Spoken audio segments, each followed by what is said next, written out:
A graça e a paz do Senhor Jesus. Podemos assentar. É bom podermos louvar, glorificar e exaltar o nome do Senhor Jesus. Podermos ouvir a sua voz, entender o plano e o projeto dele para a vida de cada um de nós.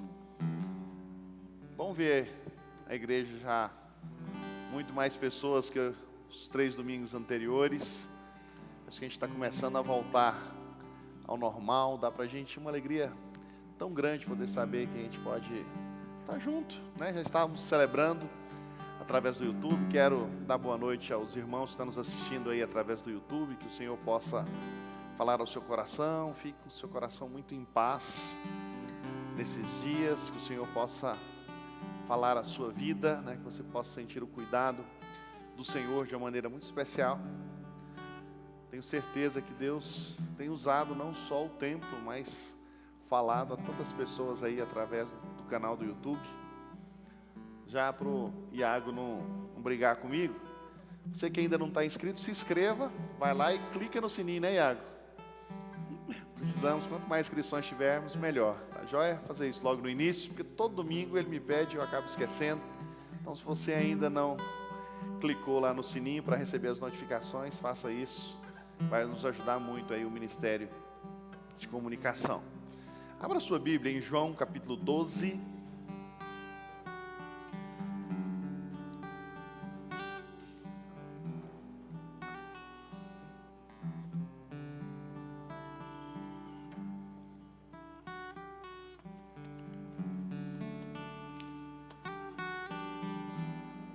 João 12, a partir do verso 20.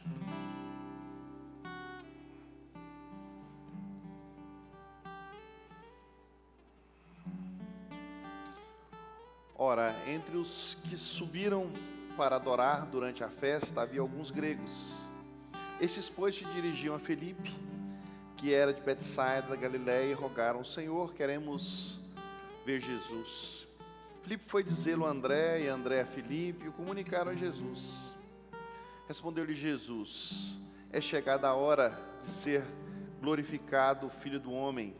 Em verdade vos digo, se o grão de trigo caindo na terra não morrer, fica ele só, mas se morrer, produz muito fruto.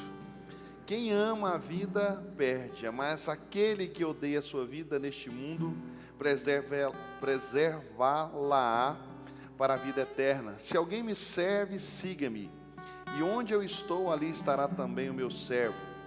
E se alguém me servir, o Pai o honrará. Agora está angustiada minha alma. E que direi eu? Pai, salva-me desta hora. Mas precisamente com este propósito vim para esta hora. Pai, glorifica o teu nome. Então veio uma voz do céu, e já glorifiquei e ainda glorificarei. A multidão, pois, que ali estava, tendo ouvido a voz, dizia ter ouvido um trovão. Outros diziam: foi um anjo que falou. Então explicou Jesus: não foi por mim que veio essa voz, e sim por vossa causa. Chegou o momento de ser julgado este mundo, e agora o seu príncipe será expulso. E eu, quando for levantando da terra, atrairei todos a mim mesmo.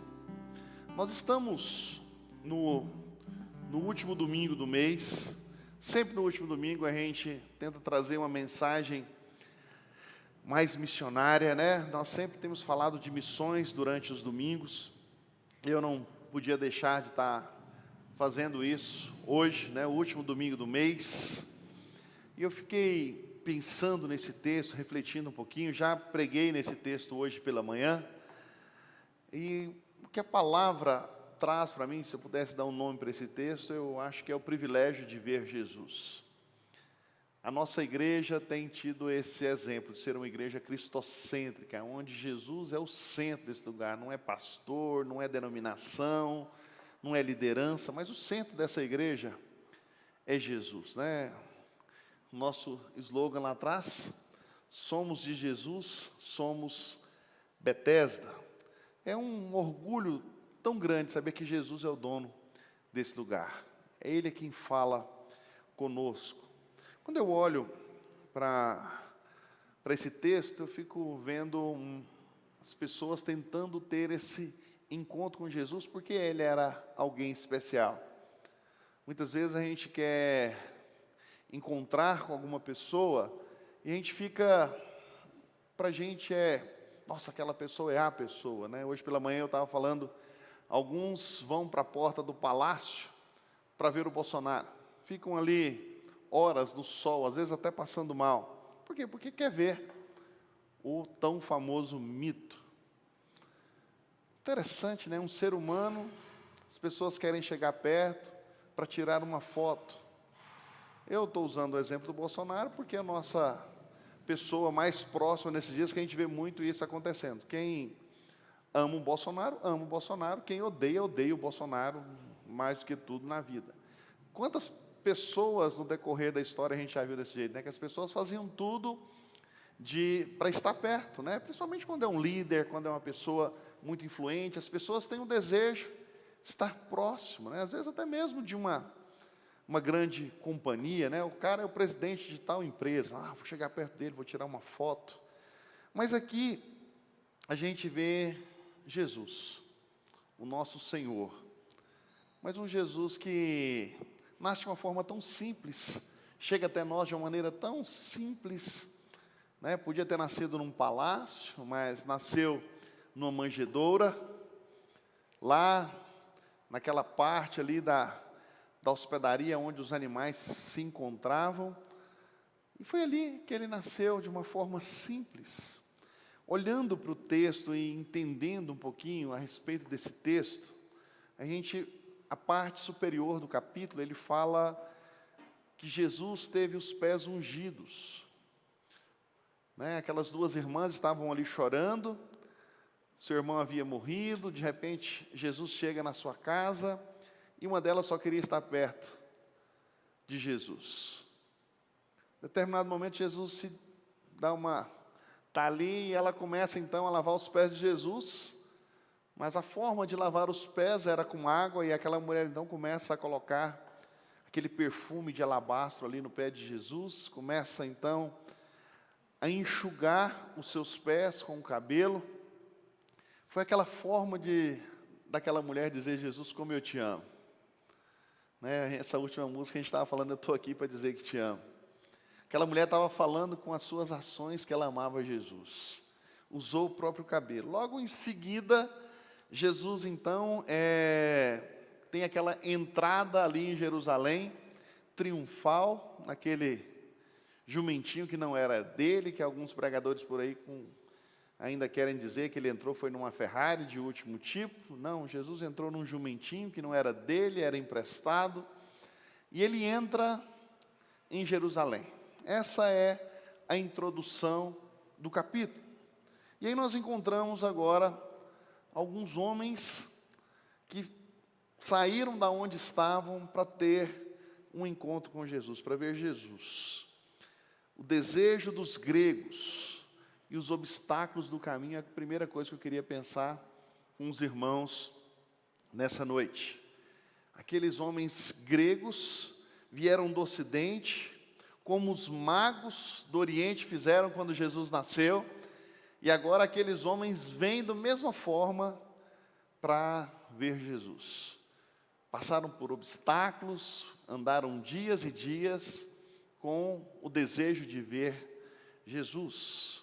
Aqueles homens desejavam adorar, mas como eles eram gentios, eles não podiam fazer isso. Eles eram incircuncisos, que o texto fala. Eles eram excluídos do culto, eles não podiam estar ali. E aí, de repente, um daqueles homens fala com um dos discípulos e fala para ele: olha, eu quero ver Jesus. Aquele discípulo fala para o outro discípulo, aquele discípulo fala para o outro discípulo, e essa palavra então chega aos ouvidos de Jesus. Aqueles homens que achavam que não eram nada, estão ali, se esforçam para ver Jesus. Aqueles homens, eles estavam saturados de filosofias vãs. Eles desejavam algo que ia mudar a vida, ia mudar a história deles. Esse era o sonho, esse era o desejo daqueles gregos. Algo que ia transformar a história, e às vezes a gente não consegue aproveitar disso. Jesus muda a nossa história. Havia ali uma multidão e o preconceito contra aqueles homens, mas isso não foi um obstáculo suficiente para os gregos. Eles estavam à frente, eles foram ali, eles queriam participar da presença de Jesus. Jesus então sai ao pátio para atender a súplica dos gregos, que para mim nada mais é do que representava, do que o clamor do mundo por Jesus. O mundo clamando, né? Jesus não só para os judeus, mas para toda a humanidade. Aquele clamor dos gregos, Jesus então vai atender a esse chamado. Aqueles homens queriam ver Jesus, não somente por curiosidade, mas eles queriam ter um encontro, eles queriam dizer: olha, eu estive com o Messias, eu estive com aquele que vai salvar a humanidade. Eles queriam ter o privilégio de conversar com Jesus, e eles foram satisfeitos pela presença de Jesus. Hoje pela manhã, eu falei justamente isso: olha, precisamos clamar ao Senhor, mas nós não podemos ficar o tempo inteiro pedindo, nós precisamos ouvir a voz do Mestre, e a voz do Mestre vem quando nós lemos a palavra. E eu, pela manhã, falei que os meus alunos da classe de discipulado sempre escutam isso. Quando eu oro, eu falo com Deus. Quando eu leio a Bíblia, Deus fala comigo. Uma das minhas alunas lá, batizei talvez há uns 5, 6 anos atrás, estava no cantinho ali, eu vi que ela bateu no peito. Eu aprendi isso com o pastor. Mas eu aprendi lá atrás, isso é verdade, isso é real. Jesus quer falar com você através da sua palavra. E nós precisamos ouvir a voz do Mestre. Nós vivemos numa cultura, meus queridos, que temos privilégios. Nos últimos dias, os nossos privilégios de adorar o Senhor parece que foram tolhidos. Foram cortados por conta dessa pandemia, né? Nos impediram até mesmo de adorar no templo juntos. Mas ainda assim, nós temos privilégios e facilidades de adorar o Mestre. Já pararam para pensar? As pessoas assistindo a gente o Iago, que é o responsável por essa área, estava falando a quantidade, o tamanho do alcance que nós temos tido, a quantidade de pessoas que têm visto. Eu acho que nunca na minha vida tantas pessoas ouviram a minha mensagem como têm ouvido nos últimos tempos, a minha, do pastor Tiago. Por quê? Porque o Evangelho está sendo pregado. Nós podemos fazer isso juntos. Nós temos restrições para estar aqui, por conta dessa pandemia, mas quando estamos, podemos adorar do jeito que a gente quiser, podemos levantar a nossa mão, podemos glorificar, podemos exaltar o nome do Senhor Jesus, podemos dar um glória a Deus, amém? Amém. Olha aí, que coisa boa. Nós podemos glorificar o nome do Senhor. Quando a gente fala, quando a gente ora, quando nós cantamos, que o poder do Salvador está nesse lugar, no verso 27, aqueles homens foram para ver o que o Salvador pode fazer. Nesses dias nós podemos experimentar isso. Será que Jesus tem afetado a sua história, a sua vida? Será que você tem sentido a presença de Jesus, não só aqui na igreja, mas aonde a gente anda? É possível que, apesar das facilidades, muitas pessoas ainda não sentiram um desejo sincero de ver e encontrar Jesus. Estar próximo de Jesus. Talvez um dos grandes medos hoje nossos, de chegar num local de adoração como esse, é a enfermidade que está aí nos cercando. Muita gente assustada. Pela manhã eu falei que as pessoas têm muito medo de vir para a igreja. E é algo real, porque o inimigo está aí fora. Mas, por outro lado, a gente não deixa de ver as pessoas no supermercado lotado, no outlet, no banco, Esses dias eu queria entrar no correio, que fila, e um em cima do outro. Mas quando é para vir para a igreja, uns gatinhos pingados, porque eu tenho medo. E aí, as desculpas são duas, né? Eu posso transmitir ou eu posso pegar, pastor. Gente, para ver Jesus a gente não pode ter obstáculos. Para adorar o Senhor nós não podemos ter obstáculos. Os gregos enfrentaram tudo. Pessoas que não gostavam deles. Para estar perto. Essa satisfação de estar perto de Jesus vai inundar a nossa alma. Vai inundar o nosso ser. O terceiro é o privilégio de ser instrumento no verso 26. O verso 26 fala dessa experiência de estar próximo de Jesus. Deus deu ao homem, Deus escolheu você para revelar Cristo. Deus nos escolhe para que possamos revelar o amor do Pai através de Jesus. Podia ter escolhido os anjos queriam isso, mas Ele olha para nós e fala, eu quero você. Você que vai expressar a glória de Jesus. O homem precisa agora então se ocultar e deixar Cristo se manifestar através dele. Cristo precisa aparecer através das nossas vidas. Nós precisamos ser esses instrumentos de Jesus o tempo todo. Nós não podemos nos acomodar. Cristo precisa crescer em nós. E o nosso orgulho, a nossa ambição, as coisas erradas que existem em nós, precisa diminuir e ficar para trás. Cristo é que precisa crescer em nós. Ele é que precisa sobressair em nós.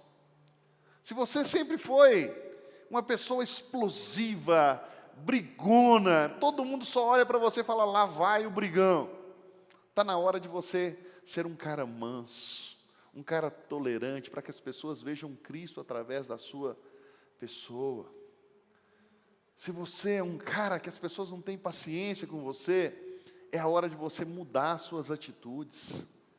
Cristo precisa aparecer através de nós, as pessoas precisam ver isso. Pregar não um Cristo histórico, um Cristo teórico, mas um Cristo pessoal que muda a nossa história, um Cristo que muda a nossa existência. Eu preciso pregar um Cristo que faz diferença no dia a dia. Não pode ser aquele ditado lá que alguns pais falavam no passado, olha, faço o que eu mando, mas não faço o que eu faço. Não! Faço o que eu faço porque eu sirvo a Jesus. Essa tem que ser a ideia. Eu sirvo a Cristo, eu sigo a Cristo, eu vivo Cristo. Jesus é a nossa fonte de inspiração. Ações, palavras, pensamentos precisam revelar o Cristo vivo a quem nós servimos. Esse tem que ser o nosso desejo aí no nosso dia a dia, que possamos viver para Ele, para a glória dEle, que tudo possa ser para Ele. E o quarto, resultado de ver Jesus, todos os homens serão atraídos, as pessoas vão ser atraídas por Cristo. No verso 32, ele trabalha justamente essa ideia, que Cristo precisa ser atraído, que Cristo precisa ser exaltado. Todos os homens serão chamados, e essa influência não poderá ser resistida facilmente, porque Cristo muda a história. As pessoas vão ser atraídas como um imã quando pega em um ferro. Eu estava contando que essa semana a gente estava forjando umas facas e uma delas caiu no óleo quente. E eu fiquei lá imaginando, como a gente vai tirar isso? Sempre tem aqueles mais espertos do que a gente. Falou, vamos pegar um imã e vamos buscar a faca. O imã atraiu. Nós precisamos ser esses imãs que espelham Jesus para que as pessoas possam ser atraídas. Você e eu. Há um maravilhoso e misterioso poder no trabalho quando Cristo é exaltado na vida do discípulo. Deus quer nos usar. Essa semana eu comecei a reler um livro que eu li há mais de 20 anos atrás, que chama Pastor Aprovado. O livro foi escrito em 1635, 1638, alguma coisa assim. Mas eu lendo esse livro de 1638, em 2020, parecia que eu estava vendo algo que acontece hoje. Uma das coisas que o autor do livro estava falando, sempre a gente vai achar que o nosso tempo é a pior época de pregar o evangelho do que todas as épocas. Falei, gente, esse cara não viveu em 2020 com a pandemia. O cara viveu em 1638. Muito claro. Às vezes a gente perde essas situações que estão aí no dia a dia. Nós não estamos vivendo a pior época da humanidade. Nós não estamos vivendo a pior época para pregar o evangelho. Nós estamos vivendo o tempo de Deus para nós, para levarmos o evangelho de salvação e transformação para a vida das pessoas. Eu não posso ficar com a cabeça dentro do buraco só choramingando. É hora de levar, proclamar esse evangelho que transforma a vida.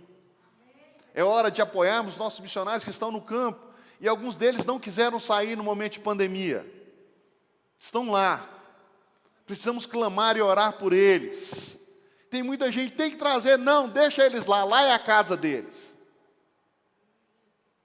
Lá é a casa deles. O Senhor plantou eles lá e lá é o lar daqueles homens, daquelas mulheres. Nós precisamos proclamar esse evangelho. Será que a sua vida tem convencido as pessoas o quanto Jesus é maravilhoso, meus queridos? O quanto Jesus é importante? O quanto Jesus muda a história das pessoas? Pela manhã eu usei uma ilustração de uma situação que eu vi na África, de um pastor, que quando ele se converte, e ele chega na casa dele e fala para a mulher dele, você precisa aceitar Jesus, porque é a melhor coisa que existe. Ele tinha acabado de se converter, chegou cheio de paixão dentro de casa, e aquela mulher olhou para ele e falou, olha, eu vou aceitar esse Jesus no dia que você parar de me dar porrada.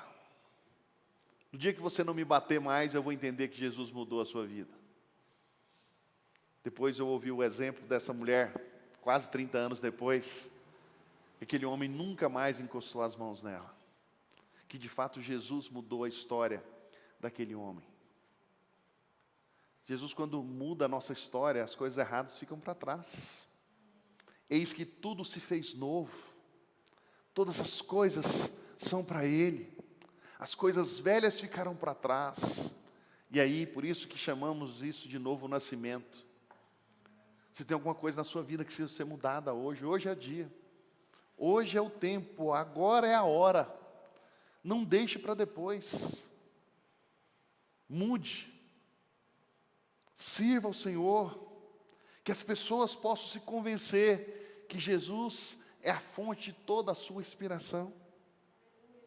Eu quero concluir fazendo um resuminho de tudo que eu falei para vocês hoje.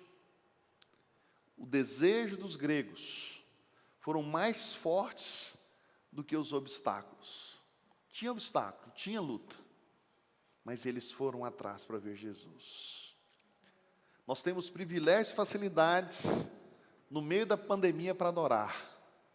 Será que eu tenho adorado o Senhor como devemos adorar?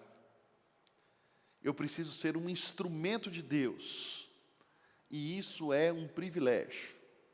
Não é Deus pedindo favor para você não, querido. Servir a Deus é um privilégio que Ele dá para todos nós que estamos aqui, para você que está na sua casa. Coisa maravilhosa poder servir esse Deus. E o que eu posso concluir dizendo que o resultado de ver Jesus é maravilhoso. Não existe nada comparado do que servir a Jesus, do que adorar a Jesus, do que viver para Ele todos os dias. Não tem pandemia, não tem doença, não tem nenhum mal. Tudo isso é passageiro, porque o que está reservado para nós é uma vida eterna com Deus, e isso é incomparável, queridos. Ninguém pode tirar de nós. Baixe sua cabeça, vamos falar com o Senhor.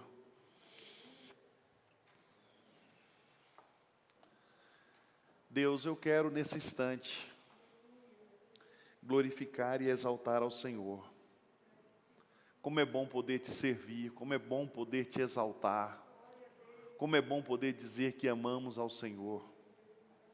Como é bom, Senhor, ter o desejo de vê-lo, chegar perto de Ti, e agora podermos ser instrumentos nas Tuas mãos, ferramentas nas Tuas mãos, ferramentas para a honra e glória de Jesus, e só o Senhor é exaltado entre as nações.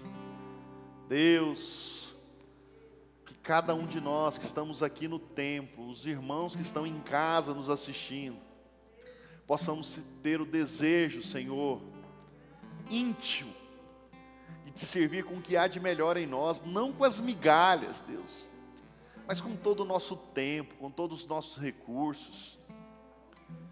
Deus, se tem alguma frustração nessa hora, tira no nome de Jesus. Muda a nossa história.